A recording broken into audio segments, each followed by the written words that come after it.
పిఠాపురానికి చెందినటువంటి ఏఈ నూకరాజు కుటుంబం ఇటీవల గోదావరిలో దూకి కుటుంబం మొత్తం కూడా ఆత్మహత్య చేసుకుంది, మనందరికీ తెలుసు. సో ఈ ఘటన ఇప్పుడు రాష్ట్ర వ్యాప్తంగా కూడా సంచలనం సృష్టించింది. ఎందుకంటే ఘటన జరిగిన తీరు చూస్తే అందరి హృదయాలు కూడా కలిచివేసే విధంగా ఉంది. దీనికి సంబంధించి నూకరాజు కూతురైనటువంటి సౌజన్య రాసినటువంటి లేఖ కావచ్చు, అలాగే నూకరాజు రాసినటువంటి లేఖ కావచ్చు. ఆ లేఖలు చదివితే మొత్తం దీనికి కారకుడైనటువంటి సాదిక్ అనే వ్యక్తి ఎవరైతే నిందితుడు ఉన్నాడో ఆ వ్యక్తి పెట్టినటువంటి చిత్రహింసలు అసలు అంటే మనం వింటేనే, ఆ చదువుతుంటేనే, ఆ లెటర్ చదువుతుంటేనే ఒళ్ళు గగుర్లు పొడుస్తున్నటువంటి, కళ్ళ వెంట నీళ్ళు వస్తున్నటువంటి పరిస్థితి. సో అంత దారుణమైనటువంటి చిత్రహింసలు పెట్టినటువంటి సాదిక్ని అయితే దాదాపుగా 4-5 రాష్ట్రాలు వేటాడి పోలీసులు అయితే పట్టుకున్నారు. దీనికి సంబంధించి నిన్న ఎస్పీ బిందు మాధవ్ కూడా ప్రెస్ మీట్ పెట్టడం జరిగింది. దాదాపుగా 65 మంది పోలీసులు, 2 జిల్లాల ఎస్పీలు కలిసి ప్లాన్ చేసి పట్టుకోవడం జరిగింది. దాదాపుగా 5-6 రోజుల పాటు దేశం మొత్తం కూడా గాలించి అరెస్టు చేసి ప్రస్తుతానికి జైలుకి అయితే తరలించారు, రిమాండ్కి అయితే పెట్టడం జరిగింది. అయితే ఇప్పుడు ఈ ఘటనలో చర్చించుకోవాల్సిన కీలక అంశం ఏంటంటే, ఒకటి వేధింపులు, సరే ఆస్తి కోసమా లేదా ఆ అమ్మాయి కోసమా అనేది కాసేపు పక్కన పెడితే, ఇందులో ఇంకొకటి ఉంది ఏంటంటే మత మార్పిడి కోణం ఇందులో స్పష్టంగా ఉంది. ఆ లేఖలో చాలా స్పష్టంగా ఏమని రాసిందంటే, నన్ను ఇస్లాం మతంలోకి మారాలి అని చెప్పి బలవంతం చేశాడు. కొన్ని ఇస్లాం మతానికి చెందినటువంటి బుక్స్ తెచ్చి చదవాలని, మరికొన్ని బుక్స్ రాయాలి అని చెప్పి నా మీద నిరంతరం ఒత్తిడి తెచ్చాడు అనే ఆ మాటను స్వయంగా ఆ చనిపోయినటువంటి ఆ సౌజన్య అనే మహిళ స్వయంగా అందులో రాయటం జరిగింది. సో అసలు స్టోరీ ఏంటంటే, ఈ సాదిక్ అనే వ్యక్తికి ప్రో షూటింగ్ అకాడమీ అని చెప్పి ఒక అకాడమీ ఉంది. సో ఈ నూకరాజు భార్యతో పాటు ఆయన కూతురు సౌజన్య, జగదీశ్వర్ రెడ్డి అల్లుడు జగదీశ్వర్ రెడ్డి అంటే సౌజన్య భర్త జగదీశ్వర్ రెడ్డి, వీళ్ళకి ఒక 10-12 సంవత్సరాల వయసు ఉన్నటువంటి కొడుకున్నాడు. ఆ కొడుకుని ఆ షూటింగ్ అకాడమీలో చేర్పించిన నేపథ్యంలో ఆ సాదిక్తో వీళ్ళ ఫ్యామిలీకి పరిచయం ఏర్పడింది. ముఖ్యంగా తల్లిగా షూటింగ్ అకాడమీకి తీసుకెళ్ళడం కావచ్చు, తీసుకురావడం కావచ్చు. ఈ క్రమంలో ఈ సౌజన్యతో ఆ సాదిక్కి పరిచయం ఏర్పడింది. ఏర్పడిన తర్వాత ఏమైందంటే అది కొంచెం డీప్ అయ్యి సాదిక్ కొన్ని ఎక్కడ పడిందంటే వీళ్ళ ఆస్తి మీద పడింది. ప్రధానంగా ఈ నూకరాజు ఫ్యామిలీ ఫైనాన్షియల్గా పర్లేదు, కొద్దిగా స్టేబుల్ ఉన్నటువంటి ఫ్యామిలీ, మధ్యస్థంగా ఉన్నటువంటి ఫ్యామిలీ. సో వాళ్ళకి చెందినటువంటి ఆస్తి మొత్తాన్ని కైవసం చేసుకోవాలంటే ముందు ఏం చేయాలి, ఈ భర్త ఎవరైతే సౌజన్యను లొంగ తీసుకోవాలంటే అడ్డుగా ఎవరుంటారు, భర్త ఉంటాడు. భర్తకు సైనైడ్ లాంటి ఒక విష పదార్థం ఇచ్చి చంపేశాడు. ఈ విషయం పోలీసు అంగీకరించినట్టుగా వార్తలు కూడా వచ్చాయి. పోలీసుల విచారణలో తానే ఒప్పుకున్నట్టుగా వార్తలు కూడా వచ్చాయి. సైడ్ నోట్లో కూడా రాసింది, నా భర్తకు విష పదార్థం ఇచ్చి నా భర్తను చంపేసి ఆ తర్వాత నన్ను లొంగ తీసుకున్నాడు అనే మాట స్వయంగా ఈ సౌజన్య అనే మహిళ స్వయంగా లోనే రాసింది. భర్తను చంపేసిన తర్వాత ఏం చేశాడు, పూర్తిగా వీళ్ళ ఫ్యామిలీని లొంగ తీసుకున్నాడు.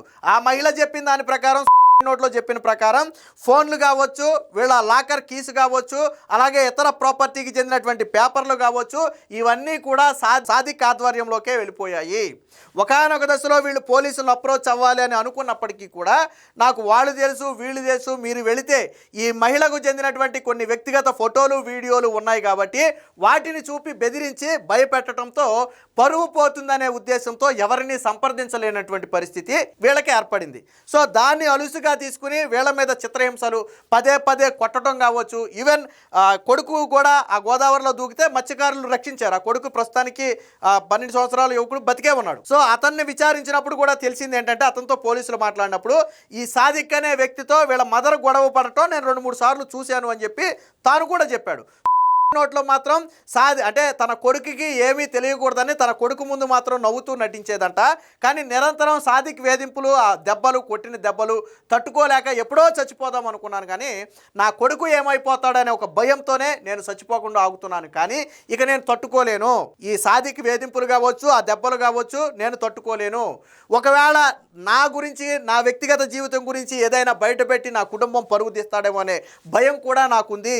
కాబట్టి కుటుంబంతో సహా చేసుకుంటున్నామని చెప్పి సౌజన్య దాదాపు 5 పేజీలు లేకుంది. ట్విస్ట్ ఏంటో తెలుసా, నిరంతరం 24 గంటలు ఫోన్ చేసి లైన్లోనే ఉంటాడంట. ఈ మహిళ ఏమైనా చేయనివ్వండి, తిననివ్వండి, తాగనివ్వండి, స్నానానికి వెళ్ళనివ్వండి, ఎప్పుడైనా సరే ఫోన్ లైన్లోనే ఉండాలంట. అందులో రాసేటప్పుడు చెప్పింది ఏమని, నేను ఈ నోట్ రాస్తున్నప్పుడు కూడా ఈ సాదిక్ అనే వ్యక్తి నా ఫోన్ లైన్లోనే ఉన్నాడు. నేను ఆ వ్యక్తిని ఫోన్లో లైన్లో పెట్టి ఆ వ్యక్తితో మాట్లాడుతూనే నేను సైడ్ నోట్ రాశాను అని అదే లో పెట్టడం జరిగింది. సో అంటే ఎంత తీవ్రమైనటువంటి వేధింపులు అంటే అటు వ్యక్తిగతంగా వేధించడంతో పాటు ఇటు మతపరమైనటువంటి వేధింపులు ఏవైతే ఇప్పుడు చెప్పారు. నిన్న పోలీసులు బిందు మాధవ్ కూడా అదే చెప్పాడు ఆయన ఎస్పీ. సో ఏదైతే ఈ మతపరమైనటువంటి అంశాన్ని వాళ్ళు అందులో లేఖలో పెట్టారో మేము ఆ కోణంలో కూడా విచారిస్తామని చెప్పడంతో పాటు ఇంకా ఎవరైనా బాధితులు ఉన్నారా? విజయసాయి రెడ్డి కూడా నేను ఈ అంశానికి సంబంధించి మాట్లాడాడు. సాదిక్ అనే వ్యక్తి ఒక వ్యక్తి కాదు, వీళ్ళు ఒక 7-8 మంది ముఠా ఉన్నారు. ఈ ముఠా హిందూ ఫ్యామిలీని టార్గెట్ చేసుకుని వాళ్ళ మీద దాడులు చేసి మత మార్పిడులకు ప్రయత్నం చేస్తున్నారని చెప్పి స్వయంగా విజయసాయి రెడ్డి దీని లవ్ జిహాద్ అనే ఒక పదాన్ని కూడా వాడటం జరిగింది. లవ్ జిహాద్ అనే పదం సోషల్ మీడియాలో కూడా విస్తృతంగా తిరుగుతుంది. సో అంటే ఎంత తీవ్రమైనటువంటి ఒత్తిడి చేయటమే కాకుండా ఈ మత మార్పిడి కోణంలో జరిగినటువంటి ఈ ఘటన అనేది ఇప్పుడు రాష్ట్ర వ్యాప్తంగా చర్చకైతే దారి తీయడం జరిగింది. ఇందులో ఇంకొక ట్విస్ట్ ఏంటంటే ఈ వ్యక్తి ఏదైతే ప్రో షూటింగ్ అకాడమీ ప్రారంభించాడో 2023లో అప్పుడు వైసీపీ నాయకులను ఆ కార్యక్రమానికి పిలిచాడు. సో ఇప్పుడు ఇంకో ప్రచారం కూడా జరుగుతుంది. వైసీపీ నాయకులతో ఈ వ్యక్తికి ఏమైనా సంబంధాలు ఉన్నాయా? ద్వారంపూడి చంద్రశేఖర్ రెడ్డికి కావచ్చు, అప్పుడు ఎంపీకి కావచ్చు, లేదా ఇతర స్థానిక వైసీపీ నేతలకు కావచ్చు, ఈ సాదిక్ అనే వ్యక్తితో ఏమైనా సంబంధాలు ఉన్నాయా? ద్వారంపూడి చంద్రశేఖర్ రెడ్డి అండతోనే ఈ షూటింగ్ అకాడమీ స్టార్ట్ చేశాడు అనేది కొంత సోషల్ మీడియాలో జరుగుతున్నటువంటి ప్రచారం. అందులో ఎంత నిజం ఎంత అబద్ధం అనేది పోలీసులు తేల్చాలి. సో ఇప్పుడు దీనికి సంబంధించినటువంటి ఫోటోలు వీడియోలు కూడా వైరల్ అవుతున్నాయి. ఒకసారి చూద్దాం. సో ఇది సూసైడ్ నోట్ ఆధారంగా వచ్చినటువంటి వార్త ఇది. సో నిత్యం ప్రత్యక్ష నరకం, సాదిక్ క్రూరుడు, ఘోరంగా హింసించేవాడు, నా జీవితానికి అండగా ఉంటానంటే నమ్మే, కొన్ని ప్రైవేట్ విషయాల్లో బ్లాక్మెయిల్ చేశాడు, ఎదిరించిన ప్రతిసారి నన్ను కొట్టేవాడు, తట్టుకోలేక చాలాసార్లు చచ్చిపోదామనుకున్నా, నా భర్తకు విషపూరిత కెమికల్ ఇచ్చి చంపేశాడు, అతను చనిపోయాక నాపై కంట్రోల్ తీసుకున్నాడు, ఆస్తులు లాకర్ తాళాలు అన్నీ లాగేసుకున్నాడు, మతం మారాలని ప్రతి నిత్యం నాపై ఒత్తిడి చేసేవాడు. సౌజన్య సైడ్ నోట్లో సంచలన విషయాలు. ఇక జైలుకు సైకో సాదిక్ 14 రోజుల రిమాండ్ అయితే పడింది. అయితే జగదీశ్వర్ రెడ్డిని చంపేందుకు తానే సైనైడ్ను తెప్పించినట్టుగా పోలీసులు విచారణలో ఒప్పుకున్నట్టుగా కొంత వార్త వచ్చింది. అది నిజమా కాదనేది పోలీసులు అధికారికంగా ధృవీకరించాల్సి ఉంటుంది. సో మనం చెప్పుకున్నటువంటి సౌజన్య సాదిక్ ఆల్రెడీ ఫోటోలు మీకు ఇందాక కూడా మనం స్క్రీన్ మీద వేసాం. దీనికి సంబంధించి వైసీపీకి సంబంధించి సోషల్ మీడియాలో తిరుగుతున్న ఫోటోలు కూడా చూద్దాం ఒకసారి. సో ఇది ఈ వ్యక్తే, సాదిక్ అనే వ్యక్తి ఈ వ్యక్తే. సో ఇదే గ్రాండ్ ఓపెనింగ్ అని చెప్పి pro shooting academy we make professional shooters అని చెప్పి ఓపెనింగ్ ఎప్పుడంటే 14 ఫిబ్రవరి 2023 నాడు. సో దాని ఓపెనింగ్కి ఎవరెవరు వచ్చారయ్యా అంటే అప్పుడు కాకినాడ సిటీ ఎమ్మెల్యేగా ఉన్నటువంటి ద్వారంపూడి చంద్రశేఖర్ రెడ్డితో పాటు వంగా గీత, అప్పుడు ఎంపీగా ఉంది వంగా గీతతో పాటు పలువురు వైసీపీ స్థానిక నేతలు, వర్క్ బోర్డుగా ఉన్నటువంటి డైరెక్టర్ కావచ్చు, అలాగే అర్బన్ డెవలప్మెంట్ అథారిటీ చైర్పర్సన్ కావచ్చు, కాకినాడ మాజీ మేయర్ కావచ్చు, వీళ్ళంతా కూడా కొంత గెస్ట్లుగా వచ్చారు. అయితే ఇక్కడ ఒక విషయం, ఆ రోజు తాను ఓపెన్ చేసే కార్యక్రమానికి వాళ్ళు ప్రజాప్రతినిధులుగా ఉన్నారు కాబట్టి వాళ్ళని ఆ రోజు ఆహ్వానించాడా అంటే ఆ ప్లేస్లో ఎవరున్నా వస్తారు సాధారణంగా, లేదా ద్వారంపూడి చంద్రశేఖర్ రెడ్డితో ప్రత్యేకంగా ఏమైనా సంబంధాలు ఉన్నాయా? ఎందుకంటే ఇంత అరాచకం చేసిన ప్రతిసారి నా వెనకమాల పొలిటికల్ ఇన్ఫ్లుయెన్స్ ఉంది, నా వెనకమాల బ్యాక్గ్రౌండ్ ఉందని చెప్పి ఆ ఫ్యామిలీని భయపెడుతూ వచ్చాడు.